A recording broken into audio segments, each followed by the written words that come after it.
Welcome to Janata news. ముందుగా headlines.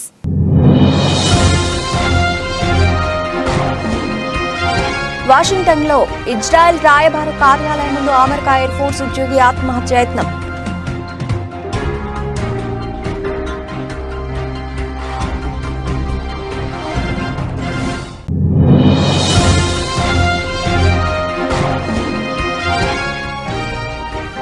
సముద్ర గర్భంలో ద్వారక వద్ద ప్రధాని మోదీ పూజలు. ఆక్సిజన్ మాస్క్ సాయంతో సముద్రం అడుగునకు చేరుకున్న మోదీ.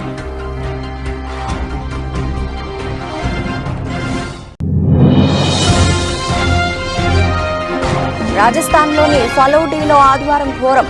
నారీ కలెక్షన్ దుకాణం యజమానురాలు అనామిక బిష్ణోయ్ను తుపాకీతో కాల్చి చంపిన ఓ వ్యక్తి.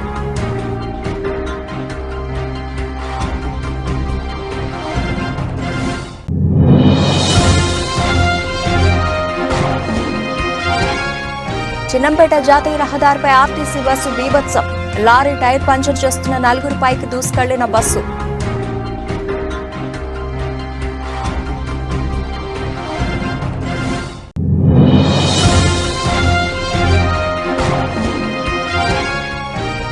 దంతాలపల్లి మండలం పెద్దముప్పారం గ్రామంలో కార్యకర్తల సమావేశం. హాజరైన MLA doctor Ramachandra Naik.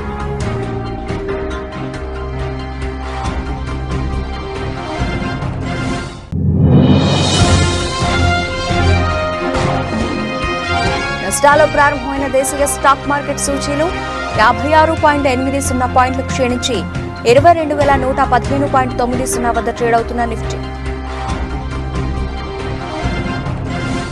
America air force ఉద్యోగి ఒకరు వాషింగ్టన్లోని ఇజ్రాయెల్ రాయబార కార్యాలయం ముందు ఆత్మహత్య చేశాడు. తనకు తాను మంటలాంటించుకున్నాడు. మంటలో కాలుతూ ఫ్రీ పాలస్తీనా అని నినాదాలు చేశాడు. మంటలాంటించుకునే ముందు అతడు మాట్లాడుతూ గాజాపై ఇజ్రాయెల్ చేస్తున్న మారణహోమంలో ఇక ఏమాత్రం నేను భాగం కాను, ఇందుకే నిరసనగా ఆత్మహత్య చేసుకుంటున్నాను అని చెప్పాడు. ఈ వీడియో ట్విచ్ ప్లాట్ఫామ్లో ప్రత్యక్ష ప్రసారమైంది. వెంటనే అధికారులు వీడియోను డిలీట్ చేయించారు. ఘటన అనంతరం మంటలార్పి ఆ వ్యక్తిని ఆసుపత్రికి తరలించారు. ఆత్మహత్యయత్నం చేసిన వ్యక్తి ప్రస్తుతం ఆసుపత్రిలో చావుబతుకుల మధ్య కొట్టుమిట్టాడుతున్నాడు. యూనిఫామ్ వేసుకుని తనను తాను కాల్చుకున్న వ్యక్తి అమెరికాలోని టెక్సాస్ కు చెందిన ఎయిర్ ఫోర్స్ ఉద్యోగి అని అధికారులు నిర్ధారించారు.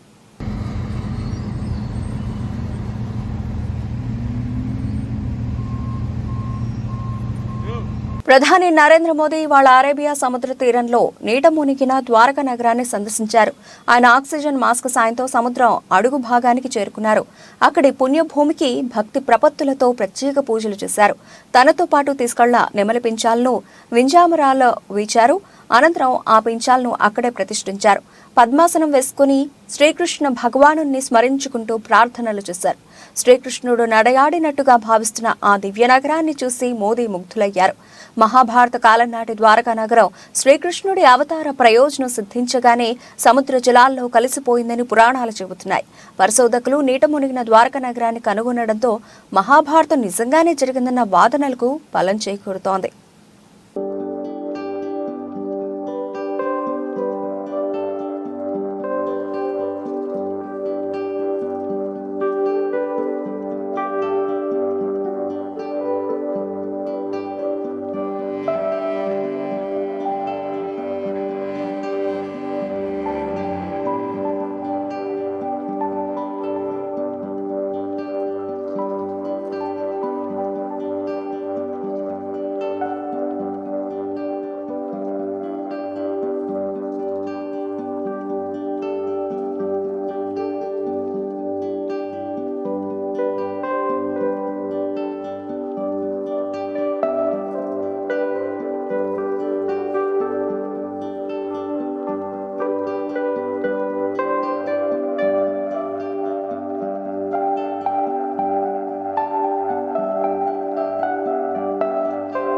రాజస్థాన్లోని ఫలౌడీలో ఆదివారం ఘోరం జరిగింది. నారీ కలెక్షన్ దుకాణం యజమానురాలు అనామిక బిష్ణోయ్ను ఓ వ్యక్తి తుపాకీతో కాల్చి చంపాడు. ఆమెను చంపింది భర్త మహిరామ్ బిష్ణోయ్గా పోలీసులు అనుమానిస్తున్నారు. దంపతులిద్దరికీ కొన్నాళ్లుగా గొడవలు జరుగుతున్నాయి. చాలా కాలంగా ఇద్దరు విడివిడిగా జీవిస్తున్నారు. వరకట్నం కేసు కూడా కోర్టులో నడుస్తోంది. నిందితుడి కోసం పోలీసులు గాలిస్తున్నారు.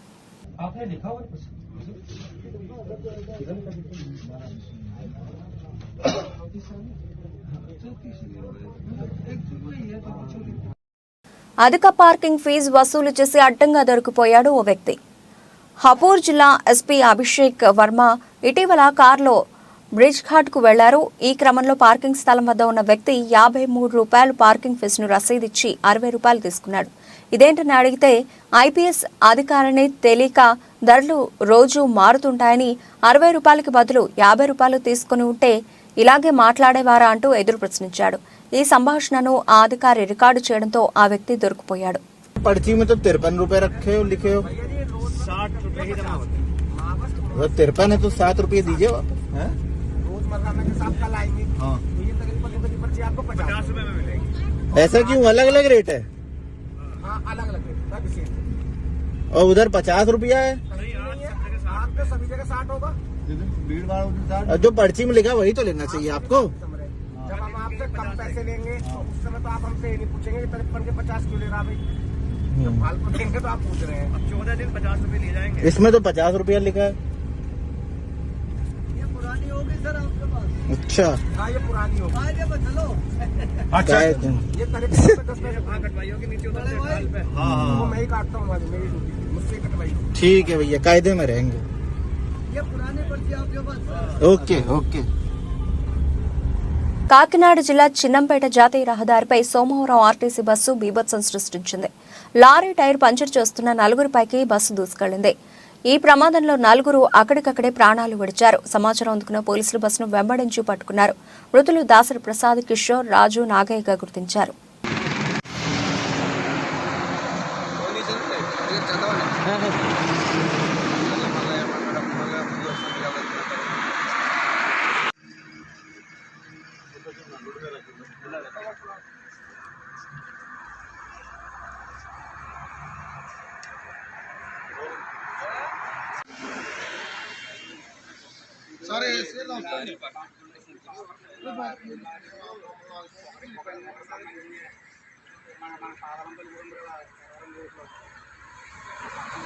సోమవారం గద్వాల పట్టణంలోని బీజేపీ విజయ సంకల్ప యాత్రలో భాగంగా ఎస్వీ ఈవెంట్ హాల్లో విలేకరుల సమావేశంలో పాల్గొన్న కామారెడ్డి ఎమ్మెల్యే కాట్రపల్లి వెంకటరమణారెడ్డి.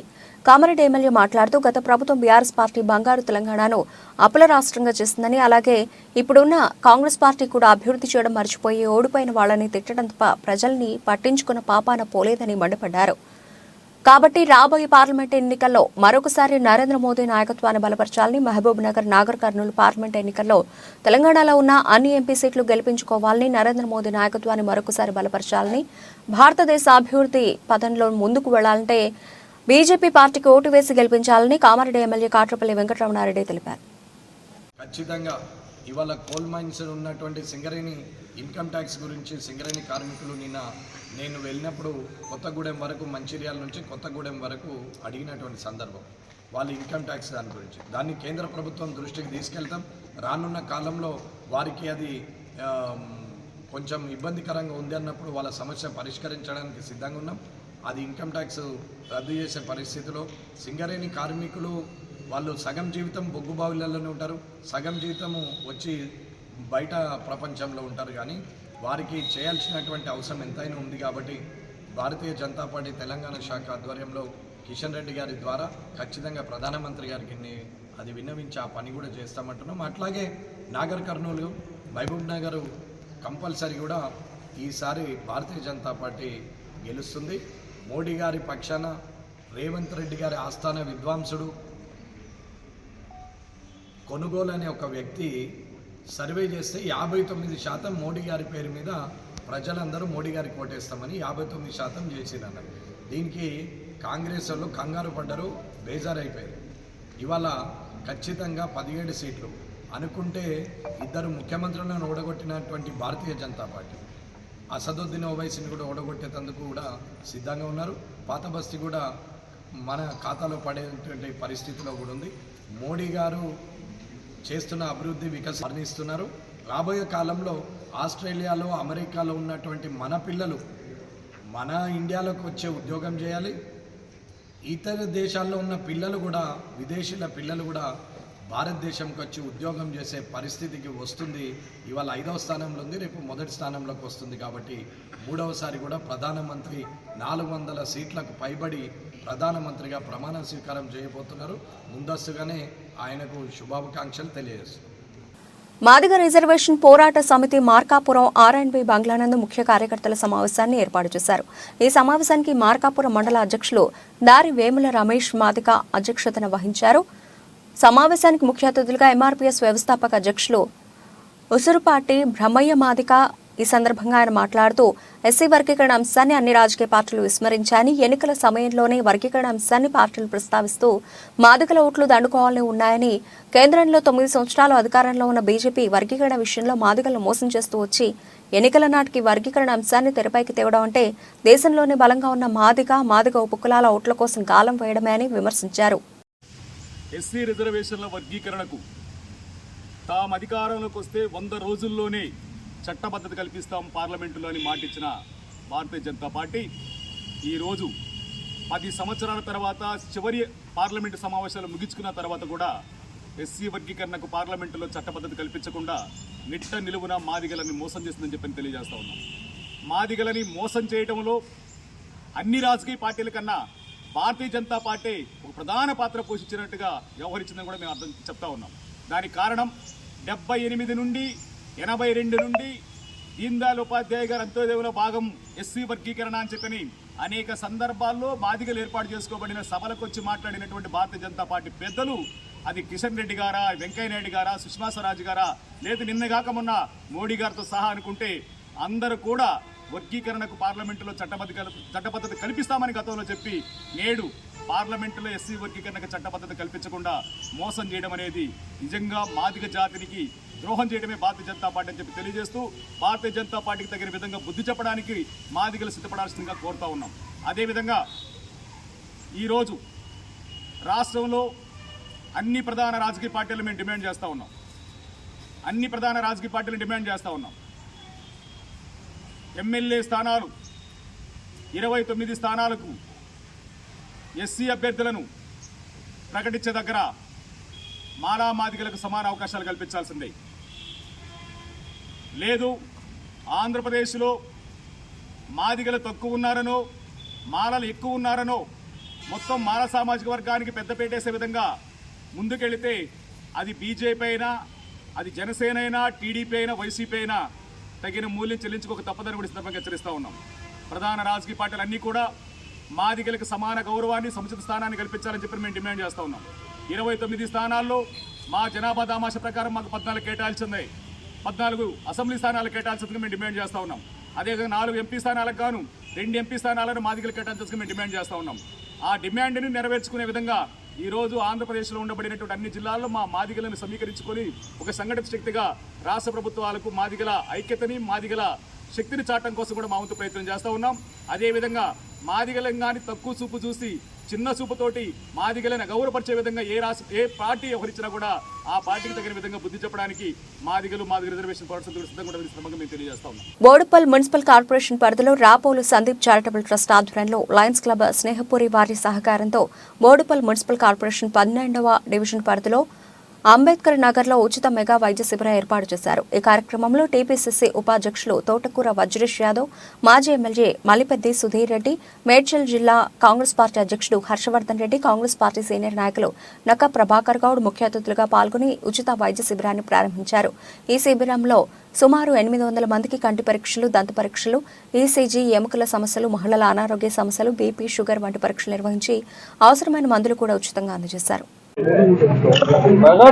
మా యొక్క సీనియర్ నాయకుడు రాపోల్ రామలన్న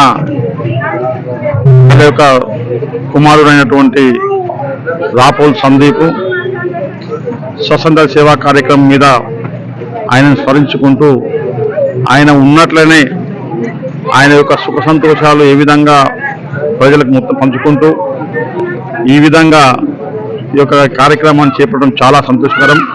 ఇక్కడ బోడుపల్ ఉన్నటువంటి ప్రజలందరూ కూడా కళ్ళు కానీ, డెంటల్ కానీ, హార్ట్ కానీ, గర్భసంచులు సంచి సంబంధించినటువంటి మహిళల కోసం కానీ, అదేవిధంగా ప్రతి ఆరోగ్యానికి సంబంధించినటువంటి అన్నిటి మీద ఈరోజు హెల్త్ క్యాంప్ పెట్టి సందీప్ స్వర్గస్థులైనా కానీ ఆయన స్మరించుకుంటూ ఆయన ఉన్నాడు బతికున్నాడు అనే ఒక ఆలోచనతోనే ఆయన యొక్క రూపంలో ఈ ప్రజలందరినీ కూడా చూసుకొని ఆయన సంతోషాన్ని వాళ్ళ అమ్మగారు, వాళ్ళ సిస్టరు, వాళ్ళ ఫాదరు కూడా ఆ సంతోషాన్ని ప్రజలకు పంచుకుంటూ ఇంకా ఎన్నో కార్యక్రమాలన్నా మీరు చేయాలని చెప్పేసి ఆ భగవంతుడు ఆయుర్వేదంతో ఉండాలని చెప్పేసి అని కోరుకుంటూ ఇంకా ఎన్నో కార్యక్రమాలు చేయాలి. దాన్ని కూడా మా వంతు సహకారం కూడా మేము ఎప్పటికీ అన్నకు అండగా ఉంటామని చెప్పేసి రామనుకుంటామని చెప్పి తెలియజేసుకుంటాం. మహబూబాబాద్ జిల్లా దంతాపల్లి మండలం పెద్దముప్పారం గ్రామంలో కార్యకర్తల సమావేశంలో కార్యకర్తల సమస్యల్ని అడిగి తెలుసుకున్నారు. డబుల్ బెడ్రూమ్, రోడ్ల మరమ్మతులు సమస్యలను త్వరలోనే పరిష్కారం చేస్తామని అన్నారు. అలాగే ఇటు ఎమ్మెల్యేగా ప్రజలకు సేవ చేస్తూ కార్యకర్తలకు, ప్రజలకు హెల్త్ సమస్యలను తానే సొంతంగా ఆపరేషన్ చేసి ప్రజల గుండెల్లో నిలిచిపోయారు. కళ్యాణ్ రామ్ వయసు 15 సంవత్సరాలు. 6 నెలలుగా కడుపు నొప్పితో ఇబ్బంది పడుతున్న కళ్యాణ్ రామ్ కి ఆపరేషన్ చేసిన MLA doctor Ramachandra Nayak. Dantalapalli Balaji garden లో కళ్యాణ్ లక్ష్మి చెక్కులను పంపిణీ చేసిన డాక్టర్ రామచంద్ర నాయక్. ఈ కార్యక్రమంలో ZP vice chairman Nookala Venkateshwar Reddy, MPP Oladri Uma, Mallareddy, MPTC Yakanna, MPDO, MRO, కార్యకర్తలు, ప్రజలు, అభిమానులు పాల్గొన్నారు. టెండర్ కాల్ఫర్ అయి ఉంటే కాంట్రాక్టర్ల దగ్గర గతంలో చేసిన పనులకు బిల్లులు చెల్లించగా వాళ్ళు చేయలేని పరిస్థితిలో ఉన్నారు. అప్పు తెచ్చి యాడ్ నుంచి చేయం సార్ అంటున్నారు. వాళ్ళని తొందర పెట్టట్లేదు, వాళ్ళని ఇబ్బంది పెట్టట్లేదు. కాబట్టి ఒక్కొక్కటిగా అన్ని పరిష్కారం అవుతాయి. తప్పకుండా కాంగ్రెస్ ప్రభుత్వం ప్రజల్లో చెప్పాల్సింది ఏంటంటే కాంగ్రెస్ పార్టీ హామీలు ఇచ్చుకుంటూనే ఎలాంటి అప్పు చేయకుండా, ఎలాంటి నిత్యావసరాల రేటు పెంచకుండా, ఇప్పటిదాకా రేటు పెంచిరా. అదే కేసీఆర్ చేతిలో కనుక పడి ఉంటే ప్రభుత్వం ఈ పార్టీకి లిక్కర్ రేట్లు పెరుగు, రిజిస్ట్రేషన్ రేట్లు పెరుగు, హౌస్ ట్యాక్స్ పెరుగు, కరెంట్ ట్యాక్స్ పెరుగు, అన్నీ పెరిగేటి. మళ్ళీ ఈ పార్టీ 2 ఆస్తులు, కోకపేట ఆస్తులు అమ్మేటోడు. మనం ఇంతవరకు ఏ ఆస్తి అమ్మలేదు, ఏ ట్యాక్స్ వేయలేదు, ఏ రేటు పెంచలేదు. ఇంకా మనం ఇస్తున్న హామీలు ఒక్కొక్కటిగా అమలు చేసే పనులనే ఉన్నాయి. కాబట్టి కాంగ్రెస్ పార్టీ ప్రజల మీద, రేపు ప్రజల మీద భారం వేయకుండానే ఈ పనులను ఎట్లా చేయాలనే కార్యక్రమంలో ఉంది. 10 ఏళ్ల బీఆర్ఎస్ పాలనలో మెదక్ జిల్లా ఆగమైందని దుబ్బాక మాజీ ఎమ్మెల్యే రఘునందన్ రావు అన్నారు. నర్సాపూర్లో ఆయన మాట్లాడుతూ అత్తకో బెడ్రూమ్, అల్లునికో బెడ్రూమ్ అని చెప్పిన బీఆర్ఎస్ నాయకులు డబుల్ బెడ్రూమ్ ఇళ్లు ఎందుకు పూర్తి చేయలేదని ప్రశ్నించారు. ₹2 నుంచి 4 కోట్ల రూపాయలతో ఎమ్మెల్యేల క్యాంపు కార్యాలయాలు పూర్తయినంత తొందరగా పేదలకు ఇచ్చే డబుల్ బెడ్రూమ్ ఇళ్లు ఎందుకు పూర్తి కాలేదని ప్రశ్నించారు. కానీ అట్లాంటి దయచేసి వండి వార్చేటువంటి కథనాలని దయచేసి ప్రోత్సహించొద్దని మాత్రమే మేము మరొకసారి మీ ద్వారా వారికి అప్పీల్ చేస్తా ఉన్నాం. ఇకపోతే ఈ ప్రాంతం మెదక్ జిల్లా 10 సంవత్సరాలు మామ అల్లుళ్ళ పాలన లోపల జరిగిన అభివృద్ధి ఏముందో మీరు మేమందరం చూసినాం.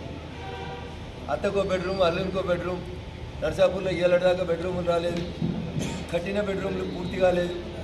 కానీ ఎమ్మెల్యేల కోసం కడతామని చెప్పినటువంటి క్యాంప్ ఆఫీసులు మాత్రం 6 నెలల్లోనే పూర్తయింది. గజ్వేల్ అవుతుంది, దుబ్బాకలు అవుతుంది, సిద్దిపేటలు అవుతుంది, నర్సాపూర్లో అవుతుంది. ఎమ్మెల్యేల క్యాంపు కార్యాలయాలు పూర్తయినంత వేగంగా 2 కోట్ల నుంచి 4 కోట్లు పెట్టి కట్టిన ఎమ్మెల్యేల క్యాంపు కార్యాలయాలు పూర్తయినంత వేగంగా 2 BHK పూర్తి కాకపోవడం అనేది బాధాకరమైనటువంటి విషయం. నర్సాపూర్లో శిలాఫలకం ఎప్పుడు వేసారు, ఎప్పుడు స్లాబులు పడ్డాయి, ఎంతకాలం నుంచి దాన్ని ఇంకా అట్లే ఆపి పెడతా ఉన్నారు అనేది ఒకసారి మీరు గుర్తుంచుకోవాలి. అప్పుడు కాంగ్రెస్లో మంత్రులుగా ఉండి ఇప్పుడు బీఆర్ఎస్ ఎమ్మెల్యేలుగా వచ్చిన వాళ్ళు కూడా ప్రభుత్వంలో ఉండి ఏం చేస్తున్నాం, ఏం చేస్తలేమనేటువంటి విషయం లోపల పేద ప్రజలకు జరుగుతున్నటువంటి అన్యాయాన్ని దయించి ఒకసారి మేము మళ్ళీ ప్రజలకి ఈ విజయ సంకల్ప యాత్ర ద్వారా చెప్తూ ముందుకు పోతా ఉన్నాం. కాంగ్రెస్ బీఆర్ఎస్ 2 కలిసి జంట కవుల్లాగా పయనం కొనసాగిస్తూ మా మీద బురద చల్లుతూ ఉన్నాయి. నేను మళ్ళీ మీ ద్వారా ప్రజలకు చెప్పదలుచుకున్నాను. ఇండియా కూటమిలో కేజ్రీవాల్ గారు ఉంటారు. కేజ్రీవాల్ గారు హైదరాబాద్కి వస్తే కేసీఆర్ గారు ఇంటికి వస్తారు. కేజ్రీవాల్ గారు కేసీఆర్ గారు ఒకటే. ఇండియా కూటమిలో కేజ్రీవాల్ గారు భాగస్వామి. మరి కేజ్రీవాల్ కేసీఆర్కు మిత్రుడైనప్పుడు జగ్గైపేట నియోజకవర్గం నందిగామ మండలం దాములూరు గ్రామంలో గ్రామానికి చెందిన వైఎస్ఆర్సీపీ 10వ వార్డు మెంబర్ మంద ముత్తయ్యతో పాటు మంద హరికృష్ణ, మంద యేసోబు, మంద చందు, కందుకూరి సంగమేశ్వరరావు, పార్షిపు కోటి, అరిగిల వెంకటేశ్వరరావు, బలుసుపాటి సంగమేశ్వరరావు, గుంజి శ్రీనివాసరావు, గుడిపూడి వెంకటేశ్వరరావు 10 కుటుంబాలు వైఎస్ఆర్సీపీ పార్టీకి గుడ్ బై చెప్పి దాములూరు గ్రామ తెలుగుదేశం పార్టీ నాయకులు నెల్లూరి గోపీనాథ్, నేలవెల్లి సిద్ధార్థ ఆధ్వర్యంలో టీడీపీ జాతీయ కోశాధికారి, జగ్గైపేట నియోజకవర్గ తెలుగుదేశం పార్టీ ఇన్ఛార్జ్ శ్రీరామ్ రాజగోపాల్ తాతయ్య సమక్షంలో తెలుగుదేశం పార్టీలో చేరారు. వీరికి తాతయ్య పార్టీ కండువాలు వేసి పార్టీలోకి సాదరంగా ఆహ్వానించారు. ఈ సందర్భంగా పార్టీలో చేరిన వారు మాట్లాడుతూ తాతయ్య గెలుపు కోసం చంద్రబాబు నాయుడిని ముఖ్యమంత్రిగా చేసుకునేందుకు సాయశక్తులా పనిచేస్తామని వారు స్పష్టం చేశారు.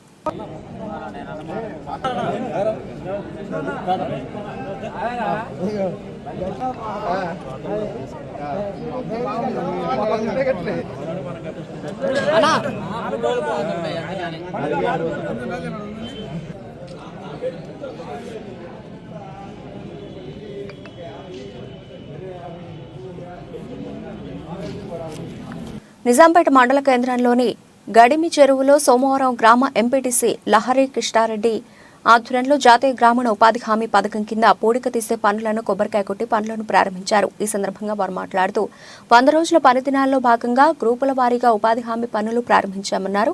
ఈ కార్యక్రమాన్ని ఉపాధి హామీ కూలీలు సద్వినియోగం చేసుకోవాలన్నారు. ఈ కార్యక్రమంలో గ్రామ కార్యదర్శి నర్సింహులు, ఫీల్డ్ అసిస్టెంట్ తిరుమల్, కూలీలు దుర్గయ్య, కన్నాపురం బాగులగౌడ్, రాజారావు, ఓంకార్, జనార్దన్, గ్రామస్తులు తదితరులు పాల్గొన్నారు.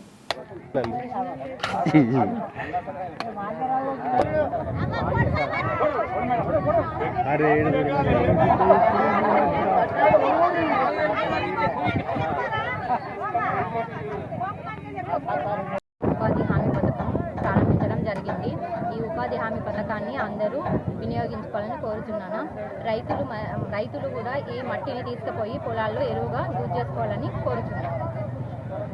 ఖమ్మం జిల్లాతో తనకు ఎన్నో ఏళ్ల అనుబంధం ఉందని, కమ్మ సామాజిక వర్గానికి చెందిన తనకు ఖమ్మం ఎంపీ టికెట్ ఇవ్వాలని టీపీసీసీ కార్యనిర్వాహక అధ్యక్షుడు జెట్టి కుసుమకుమార్ కోరారు. ఖమ్మం జిల్లా కాంగ్రెస్ కార్యాలయంలో మీడియాతో మాట్లాడుతూ ఎన్ఎస్యుఐ విద్యార్థి సంఘ నాయకుడిగా అనేక ఎన్నికల్లో ఖమ్మం జిల్లా ఇన్ఛార్జిగా పనిచేశామన్నారు. జిల్లాలోని కాంగ్రెస్ అన్ని అనుబంధ సంఘాలతో తనకు అనుబంధం ఉందన్నారు. ఈ రోజుల్లో నాకంటే సీనియర్స్ కాంగ్రెస్ పార్టీలో సీనియర్ నాయకులలో అతి కొద్ది మందే ఉన్నారు. నేను 87 నుంచి కాంగ్రెస్ పార్టీ రాజకీయాల్లో ఉన్నాను. ఒక స్వాతంత్ర సమరయోధుడి కుటుంబం నుంచి వచ్చాను. కాబట్టి కాంగ్రెస్ పార్టీ అధిష్టానం, నాకున్న కాంగ్రెస్ పార్టీతో ఉన్న అనుబంధం, నాకున్న సీనియారిటీ, ఖమ్మం జిల్లా ప్రజలతో, ఖమ్మం జిల్లా నాయకులతో నాకున్న అనుబంధాన్ని అన్నీ గుర్తించి నాకు అవకాశం కల్పిస్తుందని చెప్పేసి నేను ఆశిస్తూ ఉన్నాను. నేను ఇంతకుముందు చెప్పినట్టు ఖమ్మం జిల్లా అనేది కాంగ్రెస్ జిల్లా. నా వంతుగా ఇంకా దాన్ని బలోపేతం చేయడానికి నా వంతు పూర్తి సమయాన్ని కేటాయించి కృషి చేస్తానని చెప్పేసి పత్రికాముఖంగా మీ అందరికీ తెలియపరుస్తూ ఉన్నాను.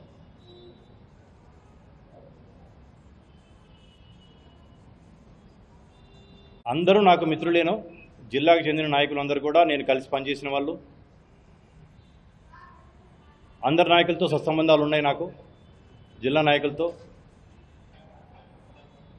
మండల స్థాయి నాయకులతో కూడా, మండల అధ్యక్షులు కావచ్చు, ఎన్ఎస్యుఐ, యూత్ కాంగ్రెస్ అన్ని విభాగాల యొక్క నాయకులు కావచ్చు, అందరూ 7 ఎమ్మెల్యేలతో కావచ్చు, అందరితో కూడా సత్సంబంధాలు ఉన్నాయి. అందరూ సానుకూలంగానే స్పందించారు. అధిష్టానం కనుక నిర్ణయిస్తే మనస్ఫూర్తిగా అందరూ నాకు సహకరిస్తారని చెప్పేసి నేను ఆశిస్తున్నాను.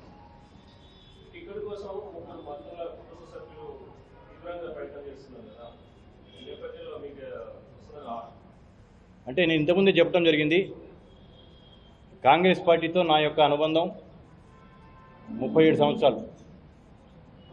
ఎన్ఎస్యుఐ నాయకుడి కింద, యువజన కాంగ్రెస్ నాయకుడి కింద, ఉమ్మడి రాష్ట్రంలో రాష్ట్ర ప్రధాన కార్యదర్శిగా, తెలంగాణలో వర్కింగ్ ప్రెసిడెంట్గా ఈరోజు జాతీయ స్థాయిలో ఉన్నాను.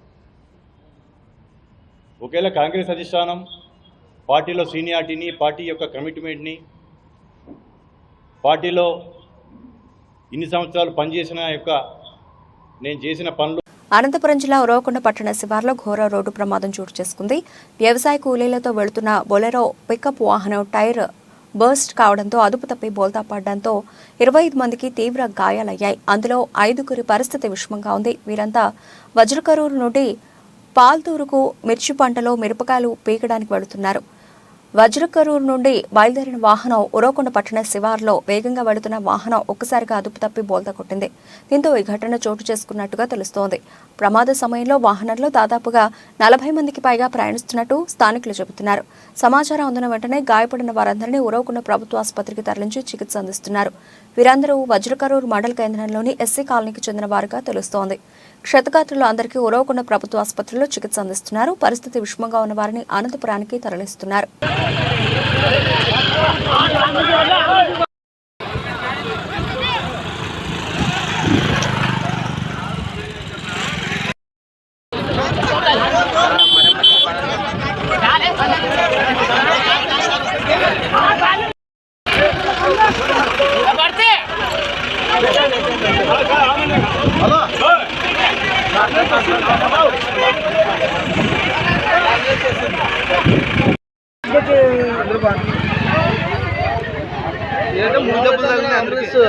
ఇంకా గూడెలు వస్తున్నారు, గుంటకలు వస్తున్నారు.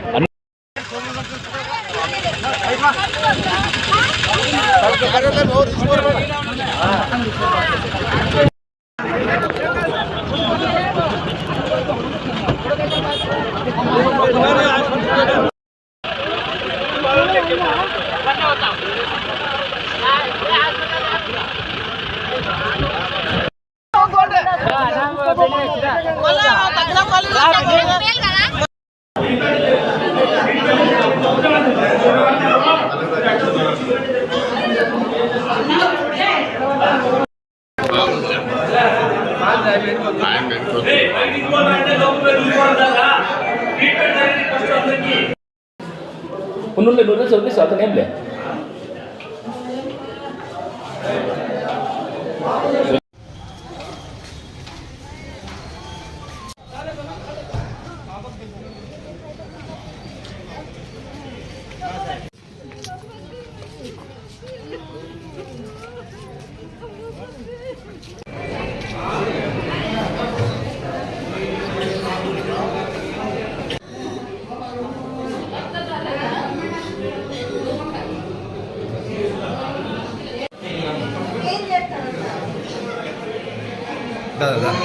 దేశీయ స్టాక్ మార్కెట్ సూచీలు సోమవారం నష్టాల్లో ప్రారంభమయ్యాయి.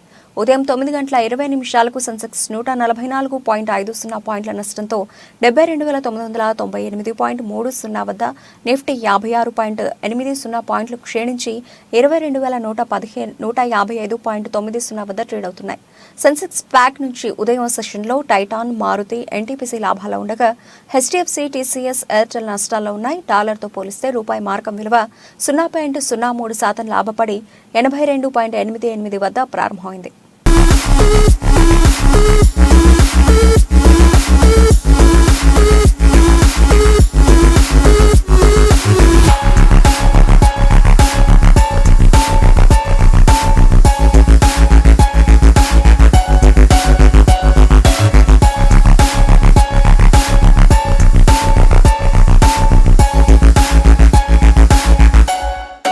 బులెటిన్ ముగించే ముందు హెడ్లైన్స్ మరోసారి.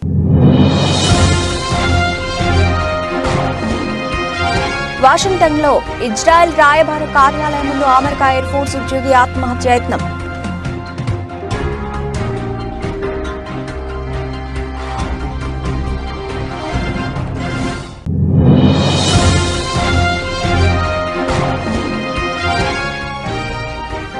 సముద్ర గర్భంలో ద్వారక వద్ద ప్రధాని మోదీ పూజలు, ఆక్సిజన్ మాస్క్ సాయంతో సముద్రం అడుగునకు చేరుకున్న మోదీ.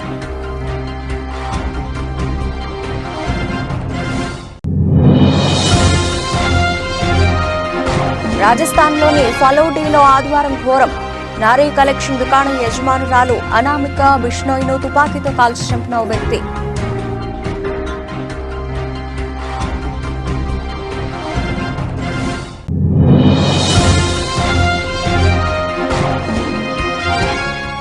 చిన్నంపేట జాతీయ రహదారిపై ఆర్టీసీ బస్సు బీభత్సం. లారీ టైర్ పంచర్ చేస్తున్న 4 పైకి దూసుకెళ్లిన బస్సు.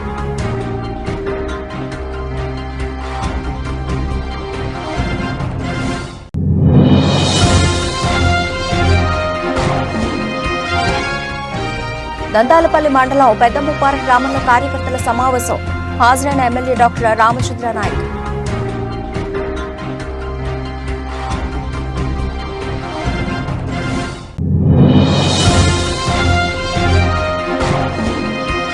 నష్టాల్లో ప్రారంభమైన దేశీయ స్టాక్ మార్కెట్ సూచీలు 56.80 పాయింట్లు క్షీణించి 22,115.90 వద్ద ట్రేడ్ అవుతున్న నిఫ్టీ.